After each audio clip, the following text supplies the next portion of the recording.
Happy Holi. Happy Holi. এই দেখো আবারও আমি মানে এই যে সুন্দর করে সাজিয়ে নিয়েছি। কালকে স্বর্ণ গিয়ে মানে এই 3টে কালারই পেয়েছে, আর বেশি মানে আমাকে বলছে যে বাজারে রঙই নেই। যে দোকান থেকে আমরা রং কিনি সেই দোকানে নাকি এই 3টে কালারই অপশন ছিল, আর রং নেই। তো রেড, গ্রিন আর হচ্ছে ইয়েলো কালার এখন আমি সুন্দর করে প্লেটে ঢেলে সাজিয়ে নিয়েছি। এখন কোথায় যাব বলো তো? এখন যাব হচ্ছে আমাদের বাড়িতে। শ্বশুরমশাই শাশুড়ি মাকে তো আবির দিয়ে সুন্দর করে মানে আমরা ইয়ে করেই এসছি। দেন এখন যাব আমার বাবা মায়ের পায়ে আবির দিতে। তো চলো, এখন সুন্দর করে আমি প্লেটটা গুছিয়ে নিয়েছি। আর এটা হচ্ছে বিয়ের পর আমার প্রথম হোলি।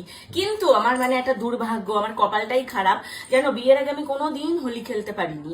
কারণ হচ্ছে আমার বাবা হোলি খেলা পছন্দ করতো না, মানে এই রং টং আমার বাবা পছন্দ করতো না, কারণ কেমিক্যাল থাকে বা কিছু, কখনো খেলতে দিত না। ভেবেছিলাম কি বিয়ের পর অন্তত খেলবো, যে আমার বর হবে, বরের সাথে চুটিয়ে হোলি খেলবো।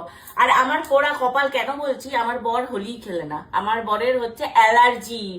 মানে কালকে হচ্ছে একটু রং, এই যে আবির তার কপালে লেগেছে, এখানে ফোসকা পড়ে একদম ফুলে উঠেছে। কিছু বলবে তোমরা? মানে আমার কপালটা তোমরা বুঝতে পারছো, যে বরকে একটু সুন্দর করে মাখাবো, বর আমাকে সুন্দর করে মাখাবে, তার আমার জো নেই। আমি তোমাকে সুন্দর করে হোলির দিন আমার বর এই যে সাদা মুখ নিয়ে ঘুরে বেড়াচ্ছে, এটা মানা যায়? আমার এখানটা পুরো পুড়ে গেছে। এই যে পুড়ে গেছে, দেখতে পাচ্ছ তোমরা? এই যে পুড়ে ফোসকা পড়ে গেছে। একটুখানি শুধু আবির মেখে, আবির মেখে। চলো এখন যাওয়া যাক, তুমি গায়ে মাখাবে।